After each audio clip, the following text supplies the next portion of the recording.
स्वागत है आपका। सर, पिछली बार हमने टीआरई 3 के प्रश्नों पर बात की थी। सर, उस संबंध में आप कुछ कहना चाहेंगे?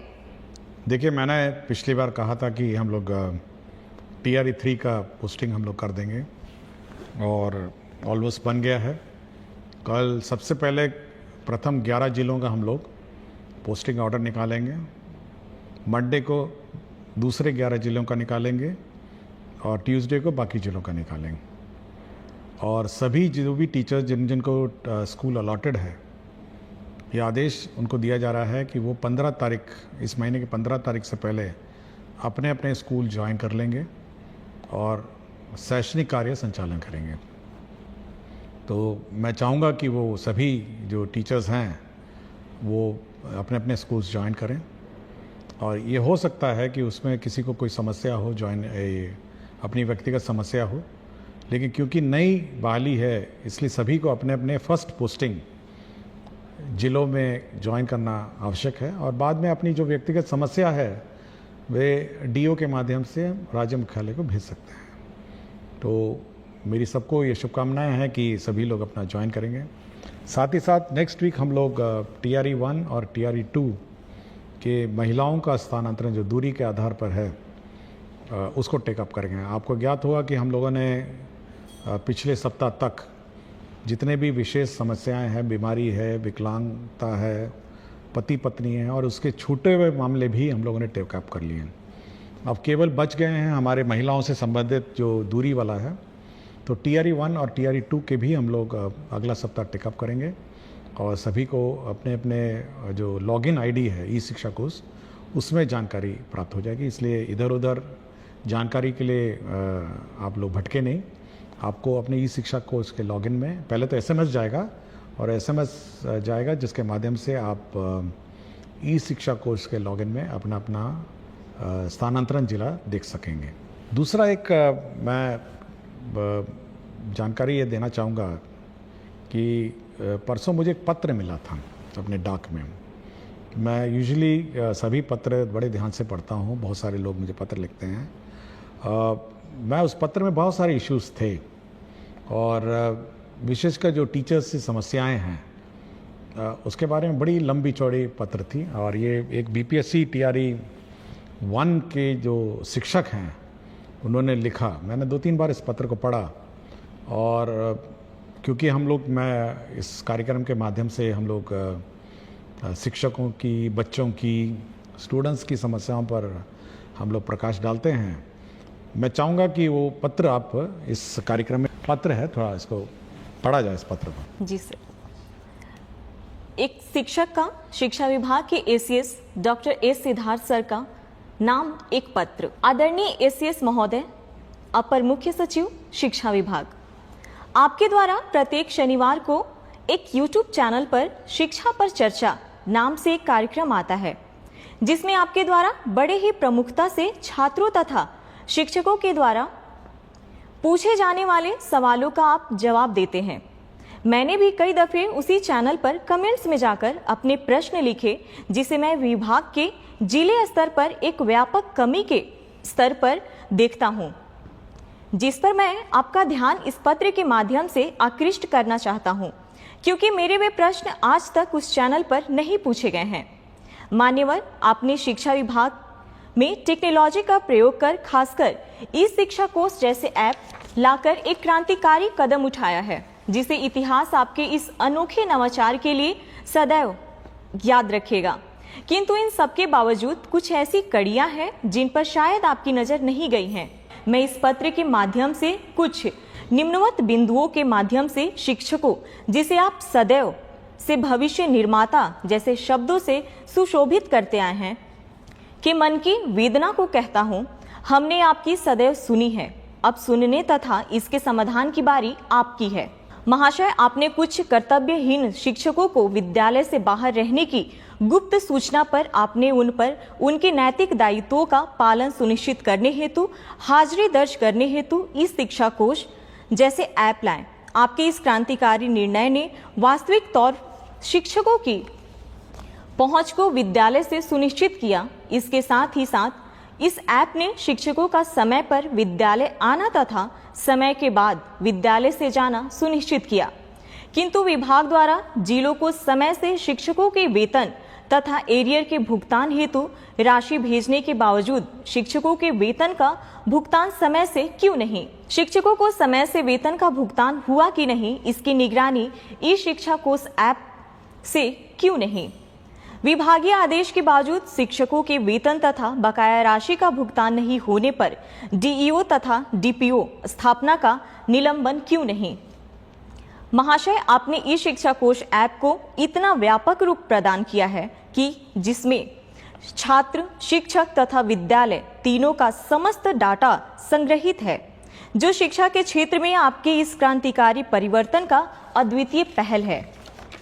किंतु जो शिक्षक साथी मेडिकल लीव या अर्न लीव या किसी अन्य लीव जैसे मातृत्व अवकाश पर जाते हैं, तो उन्हें भौतिक आवेदन डीईओ या डीपीओ कार्यालय में जाकर देना होता है। तो फिर इन आवेदनों को आवश्यक साक्ष्यों के साथ ऑनलाइन ई शिक्षा कोष ऐप पर करने की व्यवस्था क्यों नहीं? महोदय, आपके विचारों से आपकी शिक्षा के क्षेत्र में सुधार करने का जो जज्बा है, हमें उससे भरपूर मोटिवेशन मिलती है। बिहार की स्कूली शिक्षा व्यवस्था को अद्वितीय बनाने का जो स्वप्न आपने और पूरी बिहार की जनता ने जो देखी है, हम उसे पूरा करने में अपना सर्वस्व निछावर कर चुके हैं। हम पूरे मन से, पूरी लगन से बच्चों को पढ़ाते हैं। हम उन बच्चों को भी पढ़ाते हैं जो पढ़ना नहीं चाहते हैं। हम उन अभिभावकों को भी प्रेरित करते हैं जो अपनी बच्चियों को पढ़ाना नहीं चाहते हैं। इतना करने के बाद हमें अपने वेतन भुगतान हेतु तथा बकाया राशि के भुगतान हेतु आपके डीईओ तथा डीपीओ के यहाँ क्यों जाना पड़ता है? हम शिक्षकों को भी अपनी माँ तथा अपने वृद्ध पिता का इलाज कराने हेतु पैसे की आवश्यकता होता है। आपने अपने हालिया भाषण में कहा कि शिक्षक का नौकरी कोई रोजगार नहीं है कि यह पैसे के लिए किया जाए। टीचिंग एक सबसे अलग जॉब है। आपके इस कथन ने मुझे व्यक्तिगत रूप से एक अलग दर्जे पर अपने शिक्षण कार्य हेतु उत्साहित किया। हम अपनी मजदूरी मांगना भूल भी जाएं, मगर हमारा आत्मसम्मान नहीं। आप शिक्षा विभाग के एसीएस होकर हम तमाम शिक्षकों को इतना मान सम्मान देते हैं। आप सभी शिक्षकों को आप कहकर संबोधित करते हैं, किंतु दुर्भाग्यवश आपके डीईओ, डीपीओ तथा उनके कार्यालय के लिपिक, परिचारी सभी लोग हमें अपमानित करते हैं। हमें तुम कहकर, कभी अरे कहकर बोला जाता है। हमें घंटों कार्यालय के बाहर इंतजार कराया जाता है। मान्यवर, आपके डीईओ तथा डीपीओ के दुर्व्यवहार के सामने आपका सारा मोटिवेशन समाप्त हो जाता है। उस पल हमें ऐसा लगता है जैसे शिक्षक बनना हमारे लिए गुनाह हो गया है। महाशय, हम शिक्षक अधिकांशतः आपके डीईओ तथा डीपीओ के कार्यालय में जाते क्यों हैं? अर्न लीव के लिए, मेडिकल लीव के लिए, मातृत्व अवकाश के लिए, वेतन भुगतान या बकाया राशि भुगतान के लिए। हम कार्यालय उपरोक्त कार्यों हेतु जाते हैं, तभी हमसे चढ़ावा मांगा जाता है, हमें अपमानित किया जाता है। अगर आप उपरोक्त कार्य हेतु ई शिक्षा कोष ऐप पर भी व्यवस्था कर दे तो कुछ हद तक हम शिक्षकों की मन की वेदना को आप दूर कर सकेंगे। महाशय, जब आप आपके डीईओ, डीपीओ महीने के 1 तारीख को अपनी मजदूरी ले लेते हैं, तो आप हम शिक्षकों की मजदूरी देने में 1 से 2 महीने का विलंब क्यों? एक अभिभावक अपने बच्चों का वेतन दिए बिना अपना वेतन कैसे पा सकता है? यह नैतिक रूप से बिल्कुल गलत है। आप भली भांति जानते हैं सर कि भूखे पेट मोटिवेशन भी काम नहीं आता है। आप और आपके डीईओ भाषण इसलिए दे देते हैं कि आपको कभी भी वेतन के लिए आपके अधिकार के कार्यालय का चक्कर नहीं लगाने पड़ते हैं। अतः महोदय से मेरा नम्र निवेदन होगा कि उपरोक्त बिंदु पर विचार करें ताकि बिहार के तमाम शिक्षक साथियों का दर्द कम हो। मैं इस पत्र को 2-3 बार पढ़ा और मैं इसीलिए इस पत्र को मैंने साझा किया क्योंकि इस कार्यक्रम को मेरे पूरे विभाग के अधीनस्थ सभी पदाधिकारी और कर्मचारी देखते हैं। और एक टीचर की वेदना जो है ना, जब वेतन समय पर नहीं मिलने का, उस वेदना को मैं बार बार हर मीटिंग में, जितना भी वीडियो कॉन्फ्रेंसिंग की मीटिंग होती है, मैं उनको कहता हूँ, और ये मैं बार बार उनको चेतावनी देता हूँ। और आखिरी लास्ट टाइम मैंने जब मीटिंग किया था तो मैंने यहाँ तक चेतावनी उनको दे दी कि जब तक शिक्षकों का वेतन नहीं मिलेगा तब तक कार्यालय में जो पदाधिकारी हैं और कर्मचारी हैं ग्रुप डी छोड़ के, उनका वेतन की निकासी नहीं की जाएगी। मैंने यहाँ तक लास्ट टाइम कह दिया। और इस शिक्षक जो मुझे लगा टीआरई 1 के बहुत ही कमिटेड टीचर है, मतलब ये मेरे विचार से जब मैंने पत्र को बड़े ध्यान से पढ़ा तो मेरे मापदंड में बहुत एक आदर्श टीचर है, मतलब एक टीचर जिसकी मैं परिकल्पना करता हूँ और शिक्षा व्यवस्था जिसके कंधे पे है। और मेरा बहुत उम्मीद है ये टीआरई 1, टीआरई 2, टीआरई 3 और सक्षमता पास जो टीचर हैं कि इस प्रकार की भावना और इस प्रकार का जो मतलब कमिटमेंट है, यही हम सभी शिक्षक से चाहते हैं। ये उसका दूसरा उद्देश्य था। लेकिन अब जो देख के मुझे लगा कि हमारे शिक्षक कार्यालय, शिक्षा विभाग का कार्यालय जो है, अब वेतन तभी उसकी निकासी होनी चाहिए जब हमारे टीचर्स का वेतन पहले निकासी होगा। सबसे पहले जो फर्स्ट राइट है, पहले टीचर्स का वेतन निकासी होगा, उसके बाद ही हमारा जो सरकारी कार्यालय है उसका होगा। यह मैं पहले भी कह चुका हूँ और मैंने लास्ट टाइम इसकी चेतावनी भी दी थी। और इस बारे में शिक्षा विभाग बहुत सीरियस है। दूसरा ये है कि आपने देखा होगा पिछले सप्ताह हमने एक ग्रीवांस हैंडलिंग पोर्टल, एक वेबसाइट ई शिक्षा कोर्स का पार्ट बनाया जिसमें 11 अव्यय उसमें है, 11 कंपोनेंट्स हैं, जिसमें भुगतान के बारे में है, जिसमें टीचर्स का अन्य टीचर तंग करने के बारे में है, जिसमें पब्लिक को टीचर तंग करने के बारे में है, जिसमें अन्य टीचर गायब हो जाने के बारे में भी है, जिसमें इंफ्रास्ट्रक्चर के बारे में है, बहुत सारे हैं। और इसको मैं रोज़ सुबह और शाम देखता हूँ। और यह निश्चित रही है, मैं सभी टीचर जो भी शिकायत उसमें है, और बिल्कुल यही शिकायत थी उसमें। जब मैंने खोला कि कितना पेमेंट पेंडिंग है तो बड़ा दुख हुआ मुझे कि मातृत्व अवकाश 1 साल पहले लिया था, अभी तक वेतन नहीं मिला उस पीरियड का। छुट्टी लिया, उसका वेतन नहीं मिला। तो मुझे बड़ा ख़राब लगा जब मैंने लंबित वेतन और सैलरी और अरियर का जो कंपोनेंट देखा। तो मैं ज़रूर सभी को, मैं हमारे शिक्षक, जो हमारे शिक्षा विभाग के जो स्थानीय पदाधिकारी हैं, मैं ज़रूर चेतावनी देता हूं कि अगर कोई भी लापरवाही हुई शिक्षक के वेतन में, भुगतान में तंग करने का, तो हम लोग उनकी जवाबदेही निर्धारित कर देंगे। ये मैं बिल्कुल स्पष्ट कर चुका हूं और उस पत्र में भी मैं स्पष्ट कर चुका हूं, मैं कोई लिखित में भी मैंने किया हुआ है। दूसरा है कि हम लोग ये व्यवस्था ज़रूर जो मांगा गया है कि सभी चीज़ें ऑनलाइन हो। आपके अवकाश है ऑनलाइन होगा, आपका सीएल होगा ऑनलाइन होगा, आपका मातृत्व अवकाश होगा ऑनलाइन होगा। और जहाँ तक का ये आवेदन पत्र हैं, जैसे इन्होंने मेंशन किया है, अर्न लीव है, मेडिकल लीव है, मातृत्व अवकाश है, वेतन भुगतान का बकाया है, ये सभी अब हम लोग ऑनलाइन ही करेंगे। मतलब अब ये जो कार्यालय में कागज़ जमा करना, फिर लोकल जो स्थानीय क्लर्क के बारे में विलम्ब करना, ये बड़ी सीख है। मैं बहुत प्रभावित हुआ इस पत्र के बारे में। शिक्षक ने अपना नाम नहीं बताया, उसने केवल ये लिखा है, एक शिक्षक बीपीएससी टीआरई 1। तो मैं बहुत प्रभावित हुआ इस पत्र से। और ये मैं अपने ऑफिसर्स को कहूँगा कि ये सभी जो कमेंट्स और जो सुझाव दिए गए हैं तो इस पर अमल करें और यह सुनिश्चित करें कि जो टीचर्स हैं वो ज़्यादा से ज़्यादा समय अपने विद्यालय में बिताएं।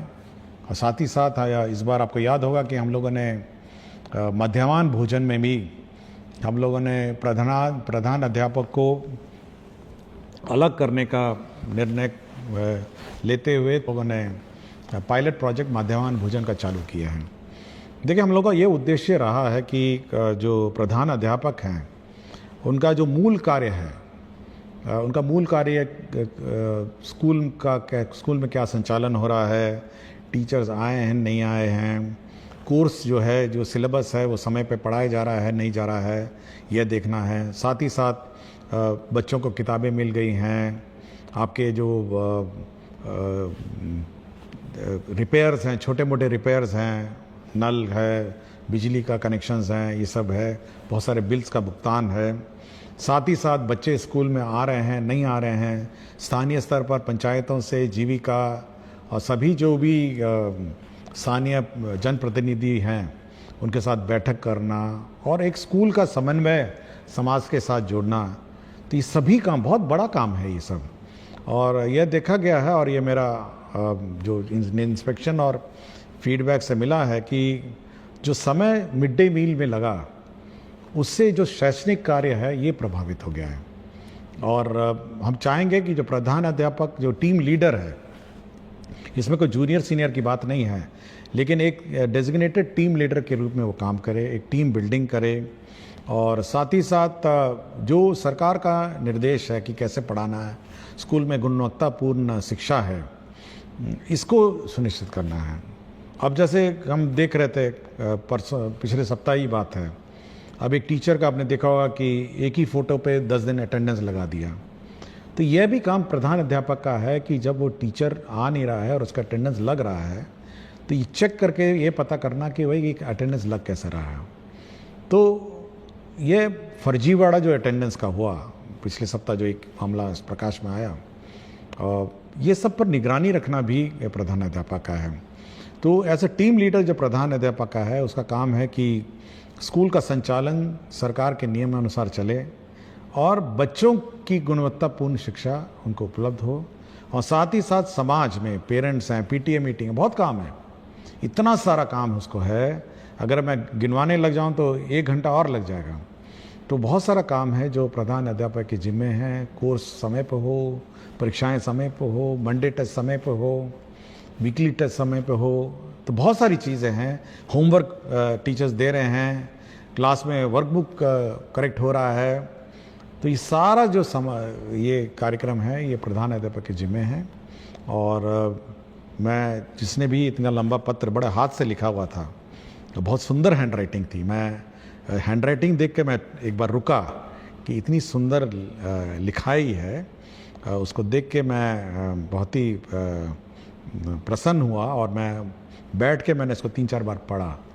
तो मैं आज, इसीलिए मैंने आज इस कार्यक्रम को रखा कि आज एक बार इस पत्र के बारे में मैं सभी से चर्चा करूंगा और एक संवाद हम लोग शिक्षा में टीचर से संवाद स्थापित करना चाहते हैं, बच्चों से स्थापित करना चाहते हैं, अभिभावकों से करना चाहते हैं।